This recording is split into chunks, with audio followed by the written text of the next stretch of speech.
بھائی مجھ سے ایک غلطی ہوئی ہے. میں نے پچھلے ہفتے یہ بول دیا تھا, انجینئر علی مرزا کے ایک بیان پہ ری ایکشن ریکارڈ کروایا تھا. میرے سامنے انجینئر علی مرزا کا ایک بیان آیا, اس بیان میں یہ میں اتنے احترام سے نام بھی کیوں لے رہا ہوں کہ انجینئر علی مرزا صاحب کے کسی اسٹوڈنٹ نے ہم سے رابطہ کر کے بولا ہے کہ آپ جو انجینئر کو جہلم والی سرکار بولتے ہو یہ ہمیں بالکل پسند نہیں ہے. تو اس وقت سے میں نے پھر کہا جب نہیں پسند ہے تو پھر احترام سے نام لینا چاہیے کسی بھی بندے کا, اختلاف کرو لیکن بات تمیز سے کرے آدمی. تو اس لیے میں نے آج کے بعد وہ جہلم کا لفظ نہیں, میں تمیز سے انجینئر علی مرزا صاحب ہی نام لوں گا, انجینئر محمد علی مرزا صاحب. تو پچھلے ہفتے میں نے بیان میں ری ایکشن ریکارڈ کروایا. ہوا یہ تھا کہ میرے سامنے انجینئر علی مرزا صاحب کا ایک کلپ آیا تھا. اس کلپ میں یہ تھا, اس نے کہا تھا کہ حضرت حسین جب شہید ہوئے تو اتنے سارے صحابہ کہاں تھے, اتنا کلپ تھا. تو مجھے لگا کہ یہ تو صحابہ کی گستاخی ہے کہ آپ صحابہ پہ طنز کر رہے ہو. تو میں نے اس کا جواب دیا کہ بھائی کیسے ممکن تھا وہاں کربلا میں مدد کے لیے پہنچنا, اور صحابہ تو زیادہ تر بوڑھے بھی ہو گئے تھے, اور کوئی واٹس ایپ کا دور تھوڑی تھا کہ فوراً اطلاع ملی. تو وہ وہاں سے وضاحت آئی ہے کہ بھائی وہ میں نے ری ایکشن ریکارڈ کروایا تھا. یعنی انجینئر علی مرزا نے یہ بات خود دعویٰ نہیں کی تھی, کسی کا کال نقل کر کے اس پہ ری ایکشن ریکارڈ کروایا. کلپ کاٹنے والے نے یہ خیانت کی ہے کہ اتنی بات نکال لی. سمجھ میں آ رہی ہے بات؟ جیسے میں یہ بات کہوں کہ قادیانی یہ کہتے ہیں کہ مرزا غلام احمد قادیانی نبی ہے, اب میرا کوئی اتنا سا جملہ نکال لے کہ مرزا غلام احمد قادیانی نبی ہے اور اس پہ ری ایکشن ریکارڈ کروائے, تو یہ غلط ہو جائے گا نا. تو یہ جو یوٹیوبرز ہیں یا یوٹیوب میں جو شارٹس بنانے والے ہیں, یہ لوگ گڑبڑ میرے ساتھ بھی کر رہے ہوتے ہیں, جتنے بھی مشہور لوگ ہیں ان کے ساتھ کر رہے ہوتے ہیں. آدھا بیان چلا کے اس پہ ری ایکشن ریکارڈ کروا دیتے ہیں. تو انجینئر علی مرزا نے رابطہ کیا, انہوں نے بولا, اس نے بولا کہ بھائی یہ ایسا میں نے نہیں دیا, میں نے تو کسی کی بات نقل کی تھی. تو میں نے کہا میں فوراً اس پہ معذرت بھی کرتا ہوں, رجوع بھی ریکارڈ کرواتا ہوں. اب بات اتنی پھیل جاتی ہے, اس کو جگہ جگہ سے ہٹاتے رہو تو بھی وہ پھیل جاتی ہے. تو اس لیے اس نے یہ نہیں کہا, بلکہ انجینئر صاحب نے کسی کی بات نقل کی ہے, اور شارٹ بنانے والے نے آدھا کلپ چلایا ہے. تو اچھی بات ہے, اگر انجینئر علی مرزا نے سب صحابہ کو برا بلا نہیں کہا تو خوش ہونا چاہیے. کیا خیال ہے؟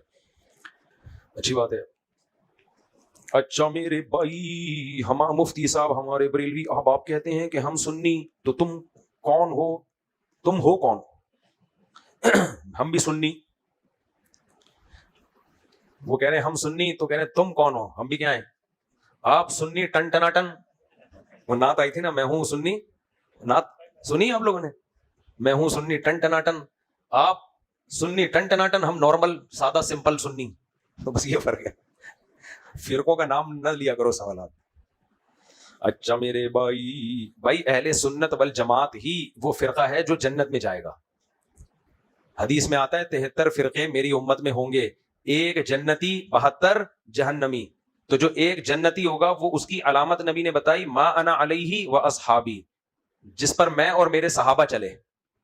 تو اس لیے علماء نے جب دیکھا کہ اتنے سارے فرقے پیدا ہو رہے ہیں, کوئی تقدیر کا منکر ہے, کوئی مرتکب کبیرہ کو کافر قرار دے رہا ہے, خوارج اس طرح کے, تو انہوں نے پھر کہا کہ جو صحابہ کے طریقے پر چل رہا ہے اور حدیث کو فالو کر رہا ہے ان کا نام رکھا اہل سنت والجماعت. تو اہل سنت والجماعت جو ہے قرآن, حدیث, اجماع اور قیاس, اور ان میں حدیث میں صحابہ بھی شامل ہیں, کیونکہ صحابہ سے زیادہ نبی کے عمل کو کوئی بھی نہیں جانتا. تو اس لیے اہل سنت والجماعت یہ نام دیا گیا کہ یہ نبی کو بھی, قرآن کو بھی مانتے ہیں, حدیث کو بھی, اور صحابہ کو, اور صحابہ میں سپیریئر خلفائے راشدین. تو اہل سنت والجماعت کے 4 مکاتب فکر جو ہیں, حنفی, مالکی, شافعی, حنبلی, یہ چاروں نبی, قرآن, نبی اور صحابہ, ان سے مسائل اخذ کرتے ہیں. سمجھ میں آ رہی ہے بات؟ تو جو اس ٹریک پہ چلے گا وہ سنی کہلائے گا, جو اس ٹریک سے ہٹے گا وہ کیا ہو جائے گا؟ غیر سنی. چاہے وہ اپنے آپ کو سنی کہتا رہے, تو کہنے سے کچھ نہیں ہوتا, عمل ہونا چاہیے. تو جس کا عمل صحابہ کے مطابق ہے, سبحان اللہ, جو صحابہ کے اگینسٹ چل رہا ہے, محرم صحابہ کی زندگی میں آیا تو کوئی صحابہ نے کالے کپڑے نہیں پہنے, کوئی ماتم نہیں کیے. ربیع الاول صحابہ کی زندگی میں آیا, انہوں نے تو ربیع الاول کبھی بھی نہیں منایا, ایک ضعیف حدیث بھی نہیں ملتی. سامنے آ رہی ہے بات؟ تو صحابہ کو فالو کرنا پڑے گا. اہل حدیث بھی جو اجماع کے مخالف نہیں ہے وہ بھی اہل سنت میں داخل ہے.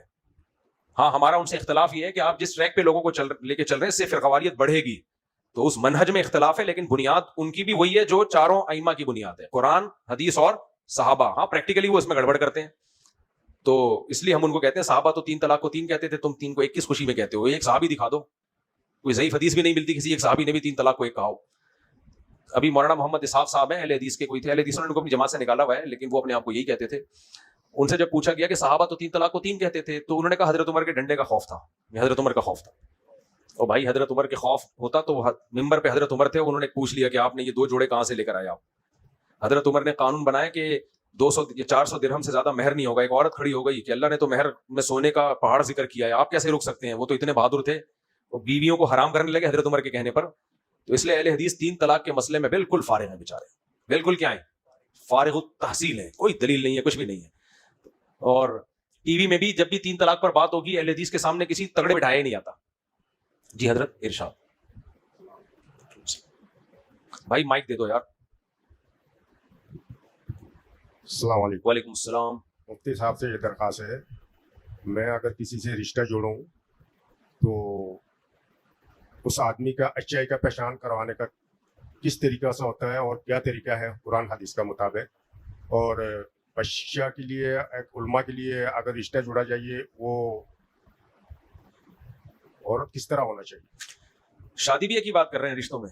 رشتہ کا بھائی علماء کا رشتے سے رشتہ کرانا چاہتے ہیں تو علماء سے کرا لیں, تو پرسنلی نجی معاملات ہیں نا, ان میں کیسے مشورہ دے سکتا میں یہ چاہ رہا ہوں کہ اس آدمی کا اچائی کا پہچان کس طریقے سے ہوں. کیا اچھے برے کا پہچان بہت مشکل ہے, صرف مدرسے میں پڑھ رہا ہے تو ضروری نہیں ہے.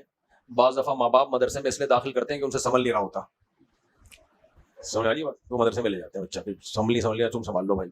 تو لوگ اپنی بیٹیاں دے دیتے ہیں کہ ماشاء اللہ مدرسے میں پڑھ رہا ہے, وہ یہ نہیں کہ جو بیٹا جس کا تھا اس نے گھر سے نکال دیا تو تم اپنی بیٹی اس کو دے رہے ہو.